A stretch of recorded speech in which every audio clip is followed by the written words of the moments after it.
და პირველ რიგში რომ გვესაუბროთ იმ მემორანდუმზე, რომელიც გაფორმდა ვეტერანთა ფედერაციასა და სახალხო დამცველის აპარატს შორის, ანუ რა სიტუაციის კონკრეტულად რა ურთიერთთანამშრომლობაზე არის საუბარი. მოგესალმებით თან თქვენი თავი. ჩვენ გახლავართ საქართველოს ვეტერანთა ფედერაცია. საქართველოს ვეტერანთა ფედერაციაში გაერთიანებულია 34-მდე არასამთავრობო ორგანიზაცია.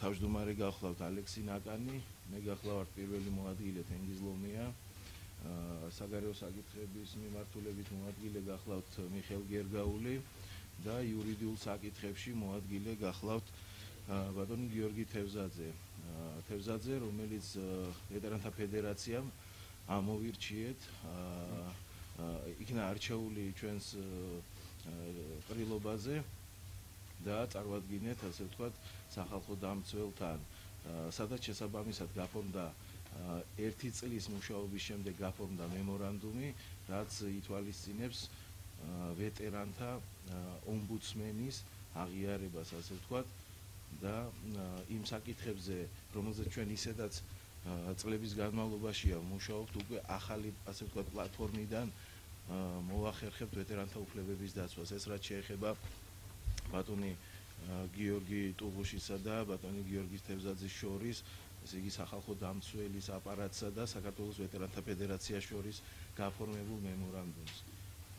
მე დავუთმობ სიტყვას ბატონ გიორგის და ბატონ გიორგი გაგვიმარტავს დეტალურად ჩვენ ამ მოღვაწეს ნაშრომს.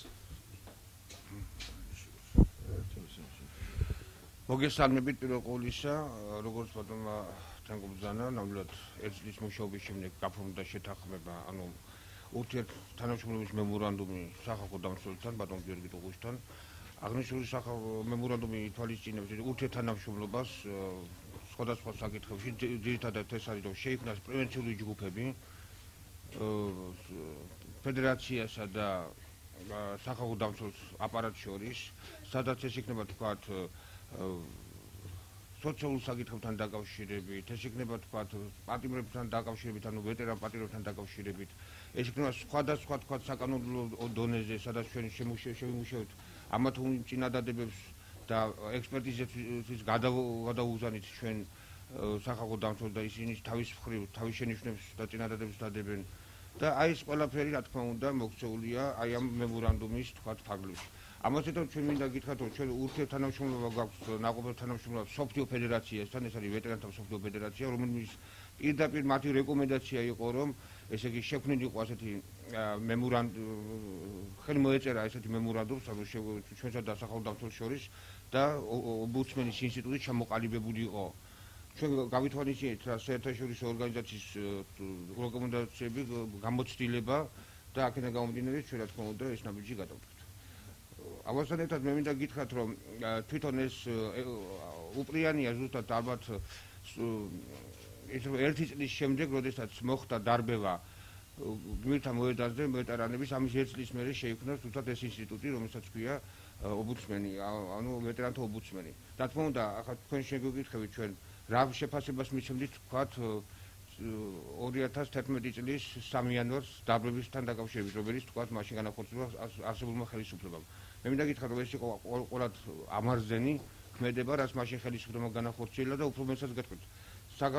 ამერიკის შეერთებული შტატების ელჩმა ჯონ ბასმა მაშინ ძალიან მკაცრი შეფასება მისცა აღნიშნულ ქმედებას, რაც განახორციელა მაშინდელმა ძალოვანმა სტრუქტურებმა. როგორც ცნობილია, თქვენ აქამდეც აქტიურად მუშაობდით ადამიანის უფლებების საკითხებში, პატიმრებთან ურთიერთობის კუთხით. თუ დამატებითი რაიმე ბერგეთი თუ შეემატება ამ თქვენ საქმიანობას აი მემორანდუმით და ამ სტატუსით, ახალი სტატუსით ვეტერანთა ომბუდსმენის. დიახ, მე მინდა გითხრათ, რომ მე ამასთან ერთად ვარ ადამიანის უფლებათა დაცვისა და პატიმართა სოციალური უზრუნველყოფის საერთაშორისო ორგანიზაციის ხელმძღვანელი. ამასთან ერთად გახლავართ მუშაობ პატიმრების საკითხთან დაკავშირებით 10 წლებია და ამასთან ერთად მე მინდა გითხრათ, რომ თვითონ მონიტორინგის საბჭო იყო ესეთი თავის დროზე იუსტიციის სამინისტროში, როდესაც ხელისუფლება იუსტიციის მინისტრი გახდა ბატონი მიხეილ სააკაშვილი და მაშინ მე ვიყავი ამ მონიტორინგის საბჭოს წევრი, სადაც შევედოთ ნებისმიერ დროს შევსულიყავით საჯარო თანხმობის დაწესებულებებში და რა თქმა უნდა ჩაგვეტარებინა მონიტორინგი და საზოგადოებისთვის გვეცნობინა ესა თუ ის თქვათ დარღვევის ფაქტები.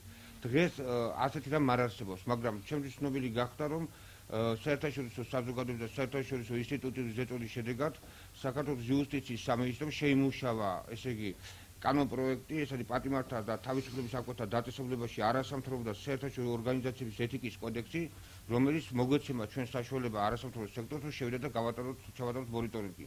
მაგრამ თვითონ ეს კოდექსი ისეა შედგენილი, რომ ფაქტობრივად მონიტორინგის უფლებას გვაძლევს, მაგრამ სინამდვილეში ეს არის ფარატინა ქაღალდი. ანუ არავითარი უფლებები ჩვენ ამ კოდექსის შესაბამისად არ გვექნება. მე როგორც სისხლის სამართლის კომიტეტის წევრი ადვოკატთა ასოციაციაში ჩვენ განვიხილეთ აი ეს წარმოდგენილი კოდექსის პროექტი და რა თქმა უნდა ჩვენი შენიშვნები შევიტანეთ.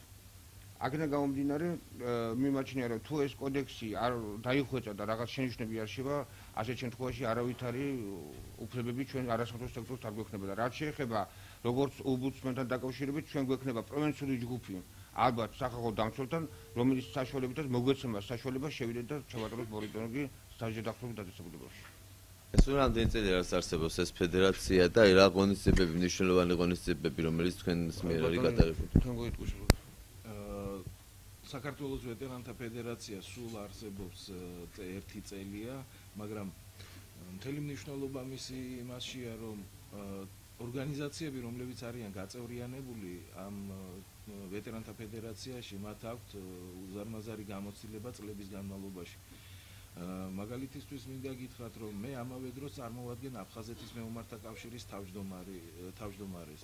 ბატონი მიხეილ გერგაული ასევე ერთ-ერთი საერთაშორისო ვეტერანთა ორგანიზაციის ხელმძღვანელი გახლავთ. ასევე ბრძანდება ბატონი ნაკანი. აქედან გამომდინარე ის გამოცდილება წლების განმავლობაში დაგროვილი, რომელიც ჩვენ ცალ-ცალკე ორგანიზაციებს გაგვაჩნდა, ბუნებრივი, ასე ვთქვათ, წესით მივედით იქამდე, რომ ჩვენ მივედით დასკვნამდე, რომ ორგანიზაციებმა ცალ-ცალკე ვერ შევძელით ვერანაირი საკითხის გადაწყვეტა. ვერ შევძელით, ასე ვთქვათ, რაიმე საკითხის გადაწყვეტისთვის სწორი სვლა. ბუნებრივი ის გახლავთ, რომ მიუხედავად იმისა, რომ უზარმაზარი პრობლემატიკა იყო, ჩვენ შევძელით აი ამ წლების დაგროვებული, ასე ვთქვათ, გამოცდილება გაგვეერთიანებინა ერთ ძირითად ორგანიზაციაში, რომელსაც ჩვენ დაფუძნდა კონფერენციის მეშვეობით და ასევე დამტკიცდა მისი წესდება და ჩვენ ამოვირჩიეთ ჩვენი, ასე ვთქვათ, გზა, რომლითაც ჩვენ პირველ რიგში ჩამოვაყალიბეთ ხედვა თუ როგორ უნდა განვითარდეს ვეტერანთა ორგანიზაციები, ვინაიდან ჩვენ ვართ საზოგადოებრივი ორგანიზაცია, ბოლომდე გვინდა ვრჩებოდეთ ამ საზოგადოებრივი ორგანიზაციად. ყოველგვარი პოლიტიკური მინიშნების გარეშე, ყოველგვარი პოლიტიკური ანგაჟირების გარეშე ჩვენ ვართ შეკრებილი გარკვეული გუნდი, რომელიც ვატარებთ ვეტერანთა პოლიტიკას და ვცდილობთ ქვეყანაში ვეტერანთა უფლებები და ასევე სოციალური მდგომარეობა გაუმჯობესდეს. ხოლო როგორ გაუმჯობესდება ეს ყოველივე, რა თქმა უნდა, დიდი პრობლემატური საკითხებია, სიღრმისეულად თუ ჩავხედავთ, მაგრამ ჩვენ ვფიქრობთ, რომ პირველ რიგში საკანონმდებლო ბაზა იქნება მოსაგვარებელი და ეს გამოცდილება, რომელიც ყოველ ჩვენთაგანს დაუგროვდა როგორც ორგანიზაციულად, ასე პიროვნულად, ჩვენ ვფიქრობთ, რომ ეს ჩავდოთ, ასე ვთქვათ, ქვეყნის სამსახურში. ეს არის ის მნიშვნელოვანი ნაწილი ჩვენი, ასე ვთქვათ, გადაწყვეტილების ვეტერანთა ფედერაციის, რომელმაც ავირჩიეთ ძალიან მძიმე გზა, რომელმაც ჩავთვალეთ, რომ ჩვენ უნდა ხელი შევუწყოთ ამ პროცესების დასტაბილურებას. უამრავი პოლიტიკური თუ საზოგადოებრივი ორგანიზაცია ქვეყანაში და გასაგებია, რომ ერთ აზრზე შეიძლება არ ვიყოთ, მაგრამ მნიშვნელოვანია ჩვენთვისაც და ზოგადად საზოგადოებისთვისაც იმის ცოდნა, რომ ის ფაქტი, რომელიც წინაშე დღეს ჩვენ დგავართ, რასაც ქვია სახალხო დამცველთან გაფორმებული მემორანდუმი და ზოგადად ქვეყანაში ვეტერანთა ომბუდსმენის არსებობა, ეს იმას ნიშნავს, რომ ნებისმიერი, თქვათ, ამ სოციალურ ჯგუფში შემავალი ნებისმიერი ადამიანებისთვის ეს იქნება სამსახურში ჩადგება. ნებისმიერი ჯგუფი, პოლიტიკური, არაპოლიტიკური ჩვენთვის მნიშვნელობა არ აქვს თუ ეს ეხება ვეტერანთა უფლებებს და ვეტერანთა საკითხებს, მათ შეუძლია მოგვართოთ. ჩვენ ნებისმიერი ადამიანებთან მზადა ვართ, ნებისმიერ ჯგუფთან მზადა ვართ სასაუბროთ, ნებისმიერ ჯგუფთან მზადა ვართ პრობლემატიკის გადაწყვეტისთვის დავждეთ, ვიმსჯელოთ იმისათვის რომ ზოგადად ვითარება შეიცვალოს და გამოსწორდეს, რასაც ქვია ამ მიმართულებით.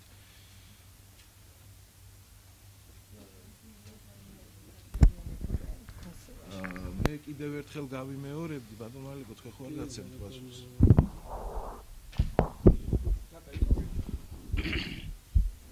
ამ ფედერაციაში რო გაწევრიანდა 34 არასამთავრობო ორგანიზაცია, მოგახსენებთ. აქ ფაქტიურად მოიცავს ფართო სპექტრს ვეტერანთა კატეგორიის. აქ არის როგორც ვეტერანი, ასევე ომის ინვალიდი ვეტერანი, ასევე ომში დაღუპული ოჯახის წევრი და სხვა კატეგორიები, რომელიც თქვა შედის ამ ვეტერანთა კატეგორიებში. ჩვენ ეს ფედერაცია ჩამოაყალიბეთ იქიდან გამომდინარე, რომ ამდენი პრობლემის შემხედვარე, რაც დღევანდელ გამოწვევას საფრთხებიდან გამომდინარე არსებობს ქვეყანაში, ასევე არსებობს ვეტერანებისთვის დიდი პრობლემები. ერთი კავშირის დონეზე ერთი პრობლემა ვერ გადაწყდებოდა და ვერ გადაწყდება.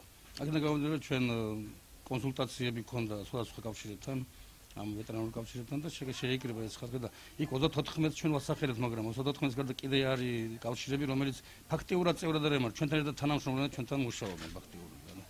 როგორც ეს წევრი არ არის, რომ გინდათ წევრი იყოს. ფაქტიურად ჩვენ ვითანამშრომლობთ და გავაკეთოთ როგორ? დიახ. ანუ ფაქტობრივად მინდა გითხრათ, რომ შედის 34 ორგანიზაცია, რომელიც ხელი აქვს მოწეული თქვათ ამ გაერთიანებულ საბჭოში. მაგრამ ამასთან ერთად არის სხვა ორგანიზაციები, ამასთან ერთად მე მინდა გითხრათ, რომ არის ცალკე კოალიცია, ეს არის დაცული მომავლისათვის, რომელიც თავმჯდომარის მე ვარ და სხვათა შორის მინდა გითხრათ, რომ პოლონელებთან გვაქვს ჩვენ ურთიერთობები, ძალიან კაი ურთიერთობები და ალბათ მალე მათ სტუმრად მოვიწევთ და იქნება პრესკონფერენცია ჩატარებული ერთობლივი, სადაც თქვენ იქნებით. აი ამ ყველაფერთან ერთად რა თქმა უნდა იგეგმება ჩვენი საქმიანობა სხვა არასოდეს შეფერდება. და ეს კავშირები, რომელიც თქვა ჩვენ გვაქვს სხვადასხვა თუნდაც საერთაშორისო ორგანიზაციებთან, იქიდან გამომდინარე, რომ ყველა ახლებური ხედვა შევიტანოთ ამ ვეტერანულ მოძრაობაში, რომელიც იქნა შეჩერებული თქვა წინა წლებში. არაფერი არ გაკეთებულა იმისათვის, რომ ვეტერანის პრობლემა გაუმჯობესებული იყო. ალბათ ვისაც ბერკეტი უჭირავს მაგის გადაწყვეტილების მიღების, მათაც არ ქონდათ იმის თქვა ისეთი ჯგუფის თქვა ყოფნა არ იყო ამ ქვეყანაში, რომ ვიღაცას ინიციატივები მიეწოდებია, ვიღაცას თქვა რაღაც შენიშვნები მიეცა რაღაცაში, რაღაცა დახმარებოდა ამის მოგვარებაში. ალბათ დღევანდელ ჩვენ იმას ვიპოვებთ იმისათვის, რომ ეს გამოსწორდება, იმიტომ რომ ჩვენ ინიციატივას ვაყენებთ როგორც საკანონმდებლო კუთხით, ასევე სასულიერო კუთხით, და ასევე თუნდაც იმ დეკლარაციების თუ რეზოლუციების გათვალისწინებით, რომელიც მიღებულია თქვა საერთაშორისო დონეზე. რასთან დაკავშირებითაც ბატონი მიხეილი, რომელიც არის საერთაშორისო ურთიერთობებში მოადგილე, ის რო გახსენებთ ჩვენ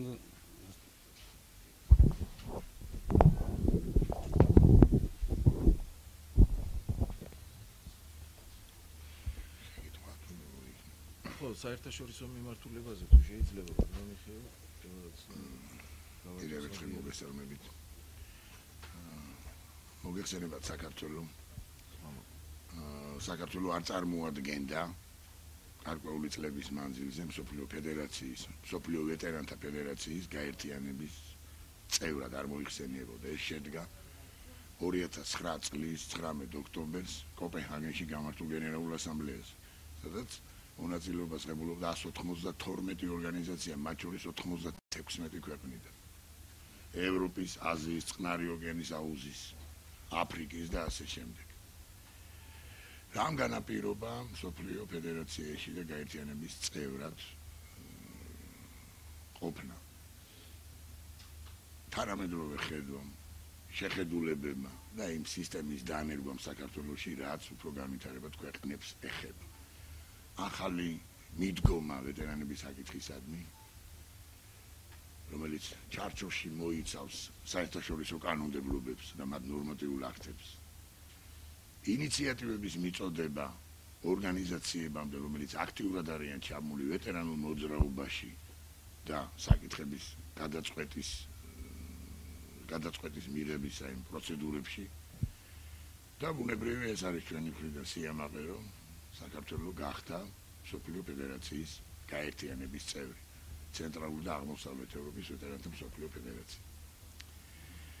ზუსტად მათმა რეკომენდაციებმა განაპირობა არაერთხელ ვიყავით ჩვენ საფრანგეთში 2010 წლის 27-29 ნოემბერს იუნესკოს სასახლეში გამართულ საიუბილეო საერთაშორისო მეშვიდე კონფერენციაზე, სადაც საქართველოს წარმოადგენთ. შემდგომ კიდევ ნორვეგიაში ამას წინათ ნოემბერში 17-19 ნოემბერი. და ეს არის იცით ამას ხლა ეს ძალიან თავისებურად ვერ ახსნით, იმიტომ ეს საერთაშორისო კანონმდებლობა რა თავისებურ დელეგატურ მიდგომას მოიცავს. და იმათივე რეკომენდაციები, იმათივე წინადადებები, თუ როგორი უნდა იყოს, ჩვენ წარვადგინეთ საქართველოს კანონმდებლობის ამონაწერები, არსებული ამ წუთში, რომელიც განხილვის სტადიაშია, რომელიც დროებით არის შეჩერებული არა უფრო დახვეწის გარდამავალ ეტაპზე. და ის თადარიგი, რაც არის ჩვენი მხრიდან, საქართველოს მხრიდან გასაკეთებელი ვეტერანების მიმართ. ფედერაცია, მასში გაერთიანებული ორგანიზაციები, ხელმძღვანელობა მაგას უზრუნველყოფს. ეგ არის და ეგ. არის ისეთ დასამალი არა და რეალურია, რომ ვეტერანთა საკითხები ძალიან უკანა და უკანა